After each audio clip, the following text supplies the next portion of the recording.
Good evening. आज का जो टॉपिक है वो हिस्ट्री से है। और ये जो है अ, जो इतिहास का पार्ट है ये पार्ट 4 है। इससे पहले 3 पार्ट आ चुके हैं, तो ये देख लीजिएगा। और हाँ, जो इस चैनल पर नए हैं प्लीज़ इस चैनल को सब्सक्राइब कर लें और बेल आइकन आए उसे प्रेस कर दीजिएगा ताकि नेक्स्ट वीडियो जब भी अपलोड की जाए तो आपके पास नोटिफिकेशन पहुंच जाए। और इस वीडियो को शेयर भी करिएगा। तो चलिए देखते हैं। आज हम देखेंगे वैदिक काल। इससे पहले सिंधु घाटी सभ्यता बता चुका हूँ, प्लेलिस्ट में देख सकते हैं वीडियो। सॉरी, वैदिक काल। ठीक है, सामान्यतः इसे दो भागों में बांटा गया है। किसमें? एक है ऋग्वैदिक काल, दूसरा उत्तर ऋग्वैदिक काल।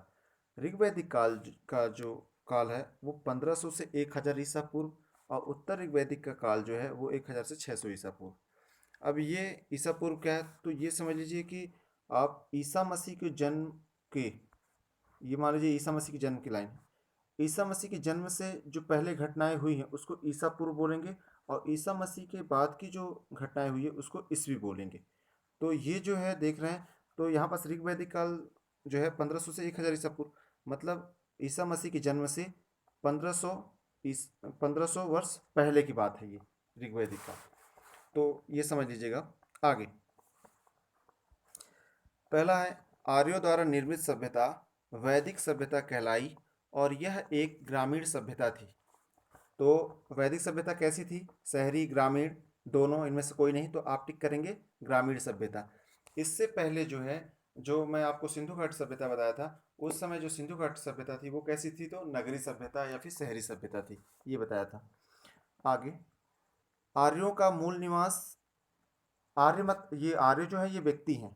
आर्यों का मतलब होता है, आर्य का मतलब होता है श्रेष्ठ। तो ये जो व्यक्ति बाहर से आए हैं, तो आर्यों का मूल निवास स्थान मध्य एशिया को माना जाता है।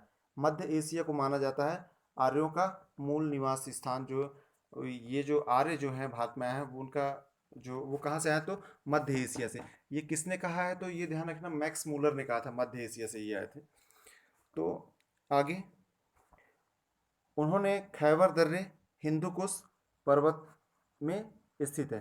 तो ये किस दर्रे से आए हैं? तो खैबर दर्रे से। और ये किस किस में है? तो हिंदू कुश पर्वत में स्थित है खैबर दर्रा से भारत में प्रवेश किया है इन्होंने।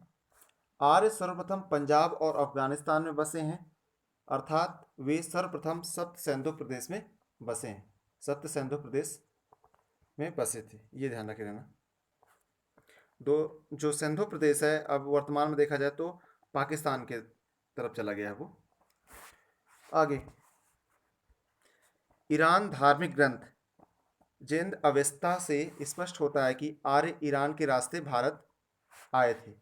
तो आर्य जो है ईरान के रास्ते भारत आए थे, ये किससे पता चलता है? तो ईरानी धार्मिक ग्रंथ से, जिंद अवेस्ता से। तो ये ध्यान रख रहिएगा। आगे आर्यों की भाषा क्या थी? तो संस्कृत। आर्यों की भाषा संस्कृत थी। आर्यों की प्रशासनिक इकाइयों का क्रम क्या है?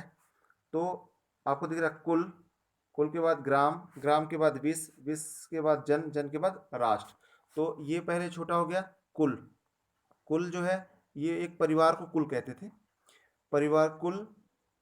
कुल के बाद ये हो गया ग्राम, ग्राम के बाद ये उससे बड़ा हो गया विश्व, उसके विश्व के बाद जो है जन, और जन से जो बड़ा है वो क्या है? ये राष्ट्र। ठीक है, तो ये जो है ये इसकी प्रशासनिक इकाई थी। कुल, ग्राम, विश्व, जन, ऐसे करके बढ़ता गया है ये। ठीक है, जैसे कुल क्या है? परिवार, एक परिवार है वो कुल है। जैसे एक परिवार में 5 लोग 10 लोग हैं वो कुल है। कुल से बड़ा मतलब कई परिवारों से मिलकर एक गांव बनता है तो ग्राम हो गया। और ग्राम से बड़ा विश्व, विश्व से बड़ा के जन, जन से बड़ा राष्ट्र।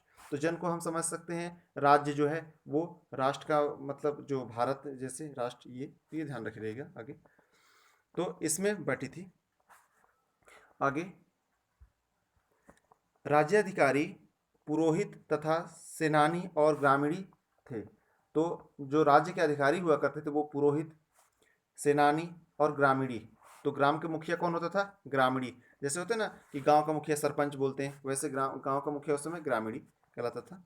आगे जो पुरोहित थे, पुरोहित में वशिष्ठ, तथा विश्वामित्र, ये जो वशिष्ठ थे वो रूढ़िवादी थे, जबकि विश्वामित्र जो थे वो क्या थे, उदार प्रवृत्ति के थे। ये पुरोहित थे दोनों, ये ध्यान रखिएगा। शासन का प्रधान जो है राजा होता था। तो शासन का प्रधान कौन होता था, राजा, मतलब राष्ट्र का जो प्रधान वो कौन है, राजा, ये ध्यान रख लेना।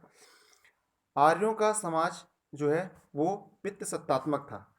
आर्यों का जो समाज था वो कैसा था, तो पितृ सत्तात्मक। तो ये ध्यान रख रखिएगा, अगर आर्यों का समाज पूछेगा कैसा था तो पितृ सत्तात्मक था। आपको ये तो हम बता रहे हैं ऋग्वैदिक काल के, लेकिन इससे पहले मैं सिंधु घाटी सभ्यता बता दिया था, तो उसमें ये बताया था कि जो सिंधु घाटी सभ्यता है वो मात्र सत्तात्मक सभ्यता है, जबकि यहाँ पास पितृ सत्तात्मक सभ्यता है। तो ये ध्यान रखिएगा आप। आगे, राज्याभिषेक के अवसर पर सूतकार, रथकार, कर्मादि आदि उपस्थित रहते थे, जिन्हें रत्नी कहा जाता था। इनकी संख्या जो कितनी होती थी, 12 होती थी। राजा को लेके, राजा सहित 12 होती थी। तो रत्नी की संख्या कितनी होती थी, तो 12। जब उसका राजा का राज्याभिषेक होता था, जब उसको दूध शहद पंचामृत सॉरी पंचामृत से नहलाते थे, तो ये सब लोग थे रहते थे। तो जब रोज को राज्याभिषेक होता था तो ये ध्यान रख लेना। तो कितने सदस्य होते थे, 12, राजा को लेके 11 सदस्य, एक राजा, ये सब हुआ करते थे। कौन कौन उपस्थित थे, तो ये सुतकर, रथकर, कर्मादि आदि, ये सब लोग उपस्थित रहा करते थे। आगे, पूरब, पूरब को ये दुर्गपति हुआ करते थे, मतलब जो दुर्ग हुआ करता था उसका हेड हुआ करते थे पूरब। तो दुर्ग मैं बता चुका हूँ, दुर्ग से ही जैसे युद्ध होता था, यानी अपने रक्षा के लिए दुर्ग बनाया जाता था वो ऊंचे स्थान पे, ताकि वहां से बैठ के देख सकें कि बाहर से अगर किसी का हमला हो रहा है तो दूर से दिख जाएगा, और वहां से हमला करते थे। ये हमेशा ऊंचे स्थान पर बनते। उसका हेड कौन होते थे, तो पूरब। इस पर जनता की गतिविधियों को देखने वाला गुप्तचर हुआ करता था। वाजपति, गोचर भूमि की भूमि का अधिकारी। तो गोचर भूमि क्या है, जहाँ पास गाय चरती थी उसको गोचर भूमि कहते हैं। तो वहाँ पास उसका हेड कौन हुआ करता था, वाजपति हुआ करता था। उग्र क्या है, अपराधियों को पकड़ने वाला, उग्र, अपराधियों को पकड़ने वाला उग्र। जैसे अभी देखते हो अपराधियों को पकड़ने वाले पुलिस, तो वैसे अपराधियों को पकड़ने वाला कौन हुआ करता था, उसका नाम क्या था, तो उग्र। सभा तथा समिति, राजा को सलाह देने वाली संस्थाएं थी। सभा और समिति जो है राजा को सलाह देने वाली संस्थाएं थी। जो सभा थी वो श्रेष्ठ तथा संभ्रांत लोगों की संस्था थी, जबकि समिति सामान्य जनता की प्रतिनिधि कहती थी। इसका अध्यक्ष ईशान हुआ करता था। तो ये ध्यान रखना, समिति का जो अध्यक्ष हुआ करता था उसका उसको क्या बोलते थे, तो ईशान, ईशान, ठीक है। और सभा और समिति हुआ करती थी, राजा को सलाह देने के लिए दो समितियां हुआ करती थी ऋग्वैदिक काल में। वो कौन कौन सी, तो सभा और समिति, ठीक है। तो सभा किसकी समिति थी, तो संभ्रांत लोगों की, बड़े लोगों के जो संपन्न थे। और समिति जो नॉर्मल सामान्य वर्ग थे उनकी। और समिति का जो अध्यक्ष हुआ करता था उसको ईशान कहते थे, ये ध्यान रखना। युद्ध के लिए गविष्टि शब्द का प्रयोग होता था, जिसका अर्थ है गायों की खोज, ठीक है। और आपको पता है कि अक्सर युद्ध जो होते थे वो गायों के लिए ही होते थे, गायों की खोज। अगला,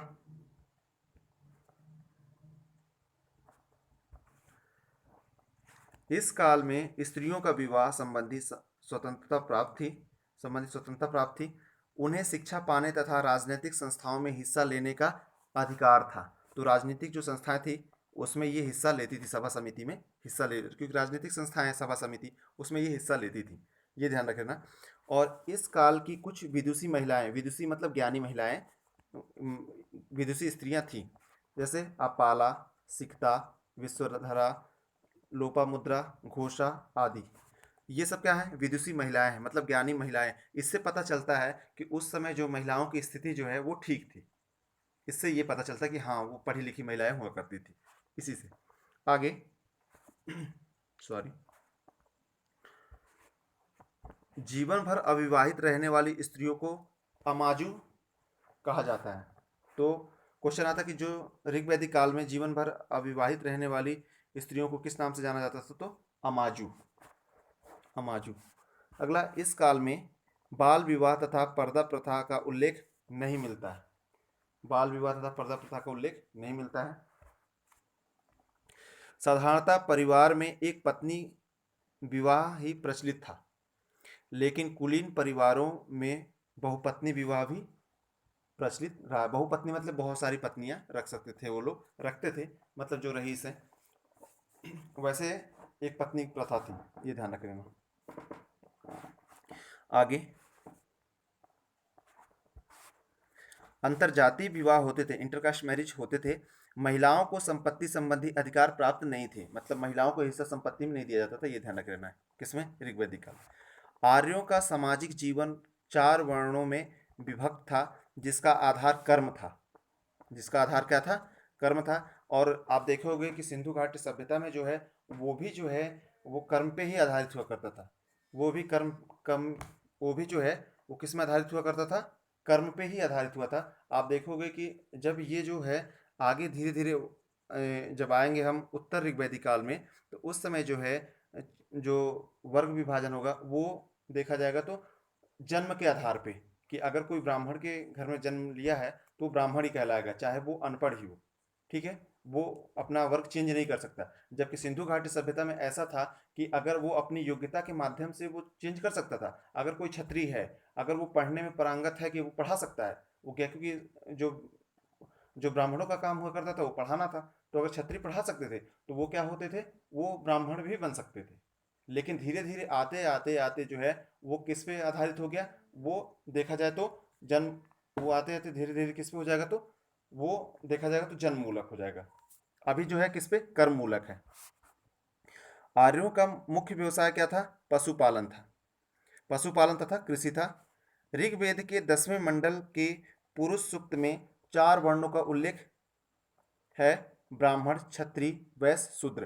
तो ऋग्वेद में कितने मंडल है? तो 10 मंडल है। मंडल मतलब भाग समझ लीजिए आप, जैसे होते हैं ना कांड, तो कांड क्या है? भाग है।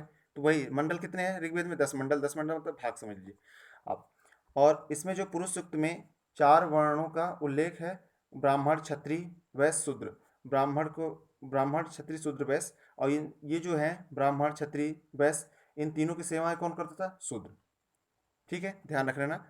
आगे, ऋग्वैदिक समाज में दास तथा दस्यु का भी उल्लेख मिलता है। दास मतलब नौकर चाकर जो है उनका, तथा अथवा दस्यु, दस्यु का मतलब है डाकुओं का उल्लेख मिलता है इसमें, जिन्हें आर्यों का शत्रु बताया गया है। जिन्हें आर्यों का शत्रु बताया गया है। तथा अमानुष, अमानुष कहा गया है। ठीक है, मानुष का मतलब होता है इंसान से है। ठीक है, मनुष्य मानुष, और अमानुष मतलब उसको इंसान नहीं माना गया, ये ध्यान रख लेना आपको। आगे, आर्य जो है, आर्य मांसाहारी तथा शाकाहारी दोनों प्रकार का भोजन करते थे।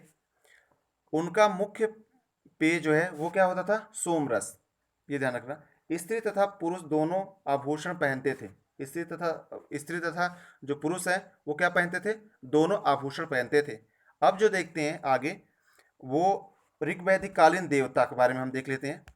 तो इंद्र जो है, इंद्र इंद्र जो देवता है वो वर्षा के देवता है। इंद्र किसके देवता हुआ करते थे? तो वर्षा के देवता हुआ करते थे इंद्र। और युद्ध, युद्ध या फिर वर्षा, इनके देवता क्या है? वो उनके देवता का नाम क्या था? इंद्र था। अग्नि, अग्नि किसके देवता थे? देवता मनुष्यों के बीच मध्यस्थता करते थे। देवता और मनुष्यों के बीच के मध्यस्थ का काम करते थे। और अग्नि को जो है चूल्ह के देवता भी बोलते थे। चूल्हा आप लोग देखते होंगे गांव में, उनके देवता किनको कहते थे? अग्नि को। और जो है देवता, और ये जो है देवता और मनुष्य दोनों के बीच में जो है वो मीडिएटर का काम कौन करते थे? अग्निदेव।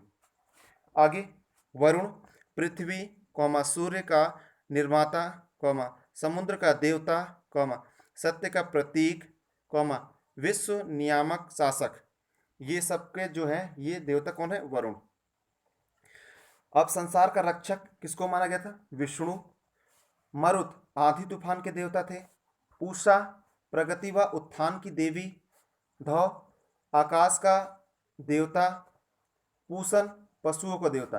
ये बहुत इंपॉर्टेंट है। पूसन पशुओं को देवता जो है, ये जो है, जो वर्तमान में जैसे ऋग्वैदिक काल है उसमें पूसन जो है वो किसके देवता है? पशुओं के। लेकिन जब उत्तर ऋग्वैदिक काल आएगा उस समय ये पूसन जो है वो किसके देवता माने जाएंगे, हो जाएंगे? ये शूद्रों के देवता हो जाएंगे। तो इतनी गिरावट आ गई, मतलब कि सीधी बात है, और शूद्रों की तुलना किससे की जाने लगी? पशुओं से। मतलब यहाँ जो पशुओं के देवता है वो शूद्रों के देवता हो गए, किसमें? उत्तर ऋग्वैदिक काल में। तो सबसे ज्यादा अगर पूछेगा कि शूद्रों के शूद्रों में गिरावट आई है किस में, किस काल में? तो उत्तर ऋग्वैदिक काल में। ये ध्यान रखे रहना। आगे, आदिति सार्वभौमिक भावनाओं की देवी है। सोम वनस्पति देवता। अश्वनी विपत्तियों को हरने वाले। वो कौन थे? अश्वनी। आगे,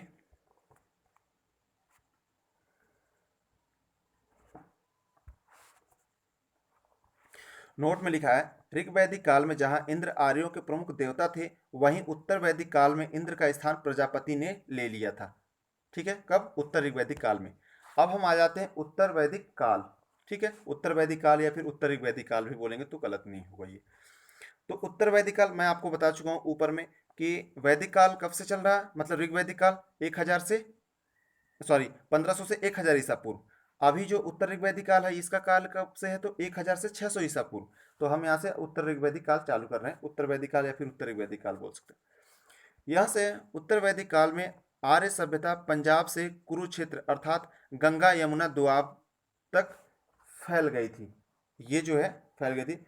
और ये गंगा यमुना दोआब क्या है? जैसे दो नदियों के बीच के, गंगा और यमुना के बीच के जो क्षेत्र है, ये जो क्षेत्र है ये क्या कहलाएगा? ये दोआब कहलाएगा। दो नदियों के बीच का क्षेत्र जो है उसको दोआब कहते हैं, ये ध्यान रखना। फैल गई थी। उत्तर वैदिक काल में राजा के राज्याभिषेक के समय राजसूय यज्ञ का अनुष्ठान किया जाता था। आगे, तकनीकी विकास के दृष्टिकोण से, ये कट चुका है, इसको हम किनारे कर देते हैं, आगे चलते हैं।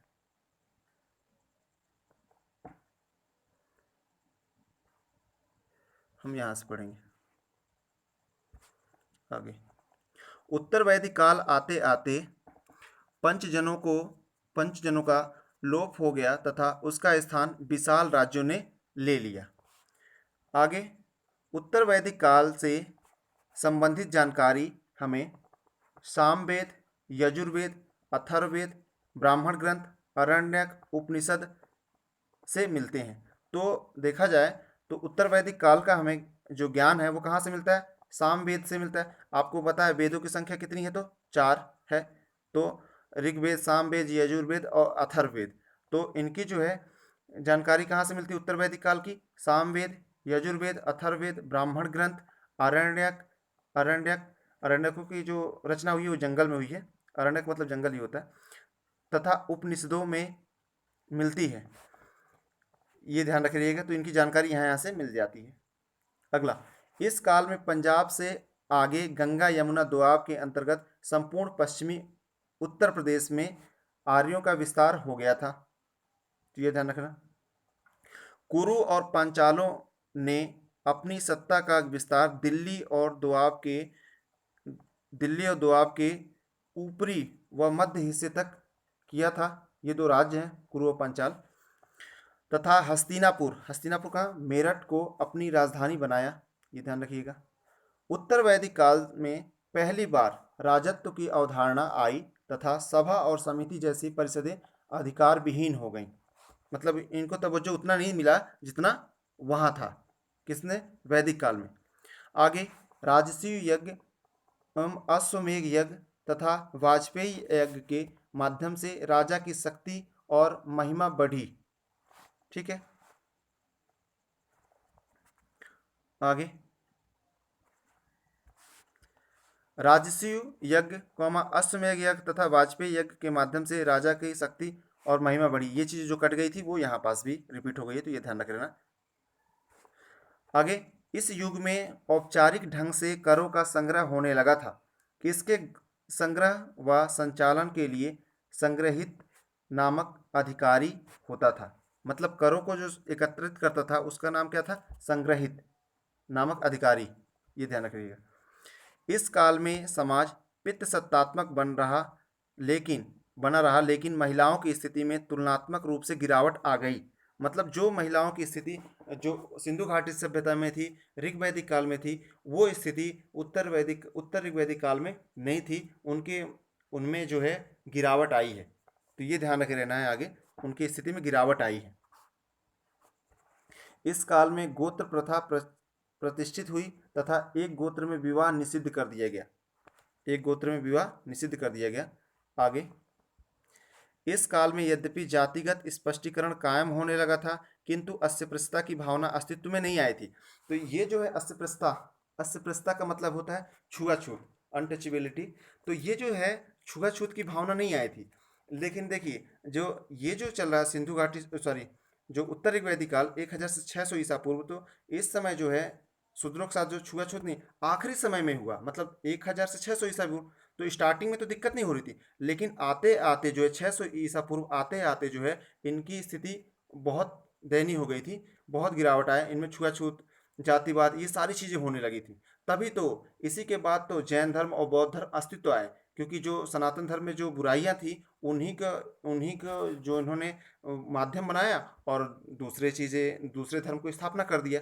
आप देखोगे बौद्ध धर्म और जैन धर्म क्यों आया, तो आप देखोगे कि जो कमियां रही हैं इसमें, जैसे शूद्रों की स्थिति गिरावट आई है, तो अब यहाँ पास गिरावट आई है, महिलाओं की स्थिति में गिरावट आई है, और धार्मिक कर्मकांड बढ़ गए। तो ये जो है बहुत लोग इसके विरोध करते थे, तो इसके विरोध करने वाले कुछ लोग क्या किए, नए धर्म की स्थापना कर दिए। तो जैन धर्म बौद्ध धर्म जो स्थापित हुआ है, तो आप देखोगे कि दोनों के संस्थापक जो है वो क्षत्रिय हैं। क्यों? क्योंकि क्षत्रियों का ये मानना था कि हम जो चाहते हैं वो करें। ये ऐसा नहीं है कि क्षत्रिय है तो सिर्फ जो है वो रक्षा ही करेगा, ऐसा नहीं। अगर उनमें योग्यता है तो पढ़ा भी सकते हैं। वो खुली विचार के हुआ करते थे, तो वो चाहते थे ऐसा। लेकिन उसमें ये बोल दिया गया कि जो जिस जाति का है वो जाति से हट के अपने काम को नहीं करेगा।